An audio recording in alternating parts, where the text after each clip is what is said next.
Let's start by talking about what a list is. A list is people who have opted to receive emails from you.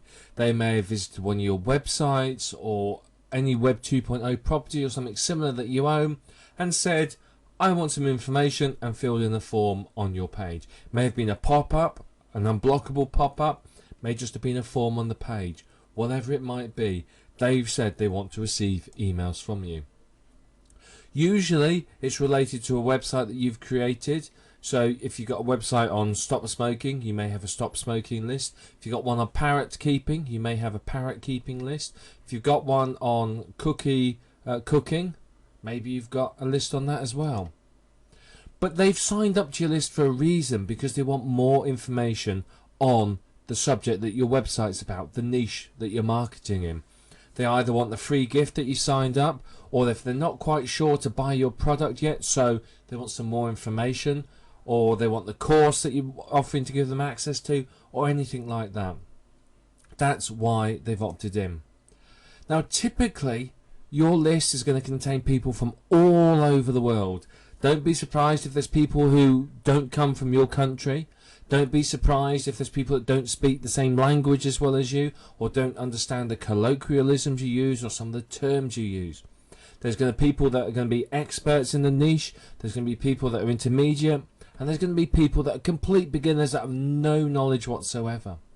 What you may also find, if you start being successful in the niche, you're going to get some of your competitors subscribing to your list as well, because they're going to want to check you out and see what you're doing. So this means that when you're contacting your list, you need to make sure that you use language that everyone can understand, or everyone in that niche can understand. You don't want to use colloquialisms or refer to things that are going on in your city or country, because not everyone will be aware of those. In fact, you even have to be wary about saying things like tonight or good morning, because some people reading your email, it's not going to be morning for them. And not everybody, but some of them are going to complain, or it's going to confuse them. They're going to read an email at 10 o'clock at night that says, good morning, it's great weather here, it's doing fantastic. And they're looking out the window thinking, it's snowing, it's not fantastic. And it's not morning, it's night. So you can see, you can confuse people by using sort of terminology that refers to where you are. Depends on how you do it, but in general, it could confuse people. But a list is one thing, and one thing you really need to understand. It's a very valuable resource. A list is going to make all the difference for you in making money online. A list is the difference between earning a decent amount of money and earning a lot of money. Many marketers earn a lot more with a list than they do from their products. But you need to make sure that your list and your autoresponder and your mailings complies with spam laws. Now, many countries have introduced spam laws in a vain attempt to combat the rising problem of spam. I can't remember how many emails are spam now, but it's a ridiculous amount. It's something like 80 to 90% of all emails sent are spam. So it's a serious problem. And unfortunately for you and I as list owners, many companies tend to shoot first and ask questions later when it comes to compliance with these laws. So what you'll find in a lot of cases is, if they complain to your web host about spam, the web host will shut you down and then go, hey, what are you doing spamming? At which time, of course, your business is gone because your website's been shut down. So, firstly, always keep a backup of your sites. And secondly, make sure you are aware of the spam laws and you comply with them. So this means you don't send out unsolicited emails to people. You don't advertise, things that they don't want. So, it's all well and good sending out a message about, say, something like Viagra to a list that would be interested in that. But your parrot keepers, they may not appreciate being sent that sort of email. So you've got to make sure that you comply with the spam laws. And it's for your benefit as well, because if you don't, your messages are going to get blacklisted. They're going to end up in junk folders and spam folders, and they're never going to be read. And of course, that's a problem. One thing you could do, and we'll talk about this a bit further on in the course, is use something called double opt-in to protect yourself with the spam laws. Because with double opt-in, it basically means somebody says, I want to join your list. Your autoresponder then sends them a message that says, hey, someone using this email address has requested to join this list. Was it you, and do you want to? And then they click on the link. Now, the upside of this is you're protected from this.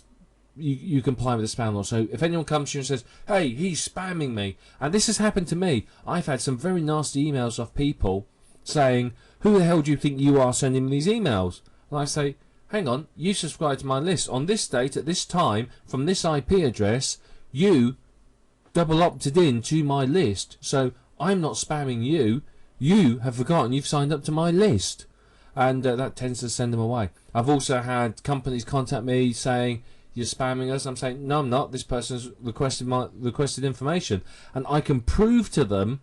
I've even had my web host sort of contact me saying someone's complained about spamming, and again, it wasn't spam. I had the double opt-in, so I just showed my web host the double opt-in, said, right, oh, that person, yeah, they signed up on that date at this time, and from that IP address, and they double opted in.